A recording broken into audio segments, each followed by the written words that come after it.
So.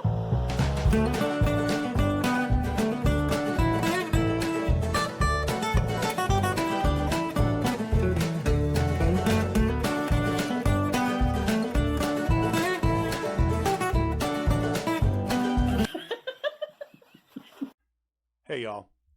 Right now I'm watching a documentary, an Adam Curtis documentary, available on BBC iPlayer or on select alternative websites. The name of this documentary is Can't Get You Out of My Head. Boy, your love is all I think about. No, it's called, Can't Get You Out of My Head, An Emotional History of the Modern World. And it is absolutely blowing my mind. It has one huge blind spot. I would say I've seen 4 of the 6 episodes so far. This is not a review of that documentary. I mentioned that it has a blind spot, but it is absolutely 5 stars as far as fascinating it is, how much it connects all these different threads to talk about what's going on with human identity right now.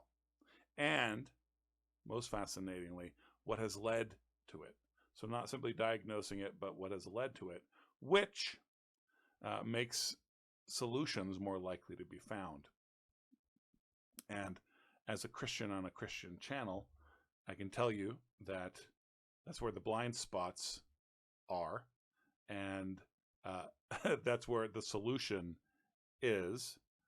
But all that to the side, I may or may not review this documentary a little later, but I've been thinking a lot about this crisis that we find ourselves in, that our societies, our civilizations, our globe finds itself in.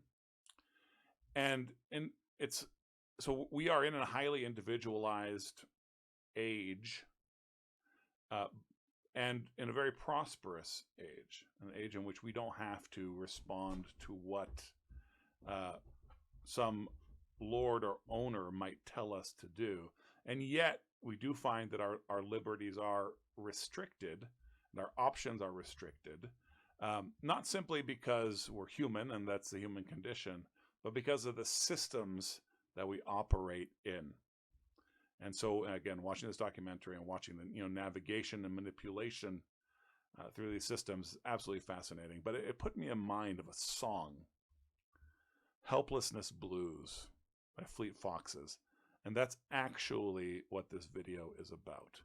So I'm gonna play this song for you now. I'm not gonna play the whole song. I'm gonna play the first verse of this song.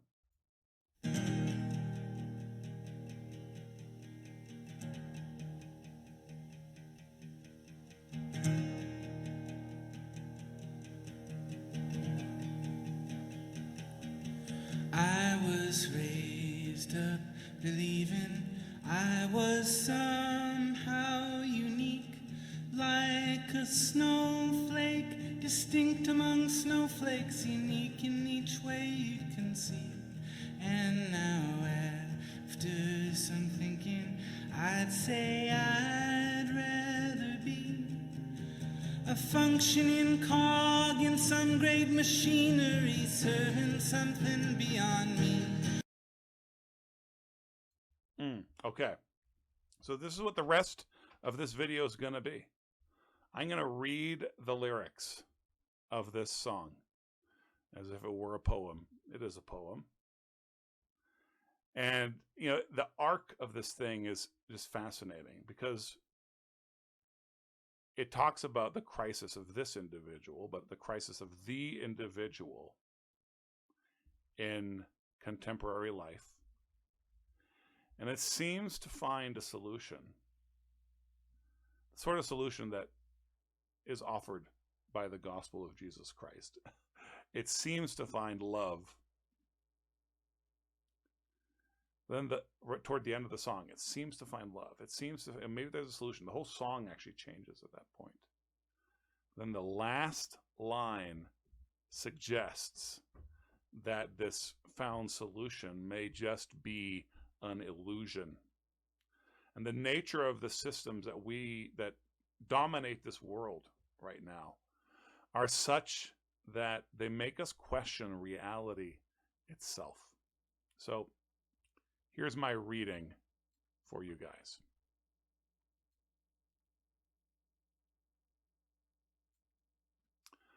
I was raised up believing I was somehow unique, like a snowflake distinct among snowflakes, unique in each way you'd conceive.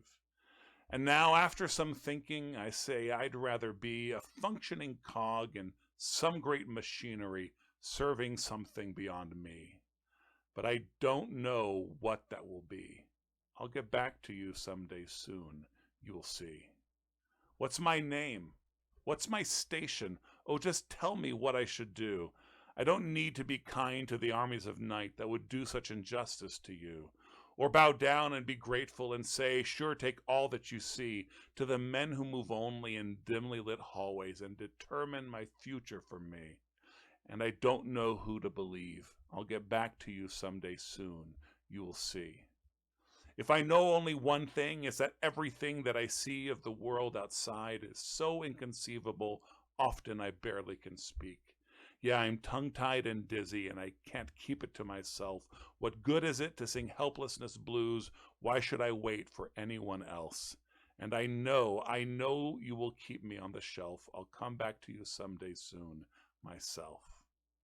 This is where the song changes. If I had an orchard, I'd work till I'm raw. If I had an orchard, I'd work till I'm sore. And you would wait tables and soon run the store. Gold hair in the sunlight, my light in the dawn. If I had an orchard, I'd work till I'm sore. If I had an orchard, I'd work till I'm sore. And someday, I'll be like the man on the screen. Man. I don't know if you guys are familiar with Fleet Foxes. They were big 10 or 15 years ago. Robin Pecknold continued a solo career. His stuff is well worth checking out. Fleet Foxes is worth checking out. But that song so neatly sums up the crisis addressed in that I can't get you out of my head documentary. And the search for meaning, the search for purpose. I'd rather be a cog in some machine with a purpose that's beyond me. Heck, me too. If the alternative is being somehow unique, like a snowflake distinct among snowflakes, unique in each way you'd conceive. You're just being told you're unique. I think that's one of the most important things that my parents ever transmitted to me. And don't worry about how it might have affected my ego. My ego is enormous. And my opinion of my uniqueness, almost untrammeled, unfettered. The only thing that holds it back is the fact that my parents made sure I understood I'm not particularly special. And that generates such a crisis in people.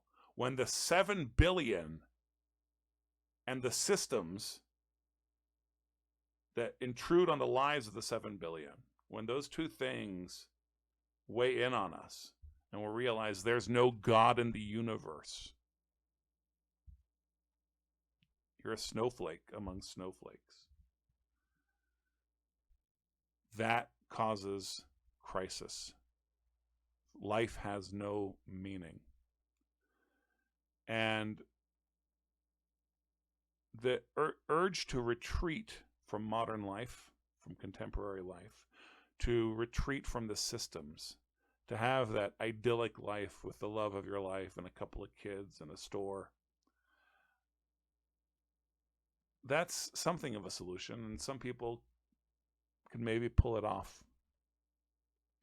But even to pull that off, you have to have a certain level of denial. You have to, I shouldn't say denial, you have to be content with the fact that your life is meaningless. And we have seen, perhaps an individual or two can do that, but when a bunch of individuals believe that life is meaningless, everything falls down around them. And the urge to suicide is too great to be borne. The fantasy that, when we look at the screens and we see the possibility that I could have a life independent from these systems, a life of beauty. And if I have beauty, I must have meaning. If that is confronted, if that is truly faced and engaged with, it will collapse for almost all of us. The most important part of that song really is, as unflattering as the imagery is, and I would use cog disparagingly for humans 99.9% of the time. The way it's used here, I'd say I'd rather be a functioning cog in some great machinery serving something beyond me. This is why there's a rise in fanaticisms of all sorts right now, because people are searching. They're searching for meaning. Jesus Christ.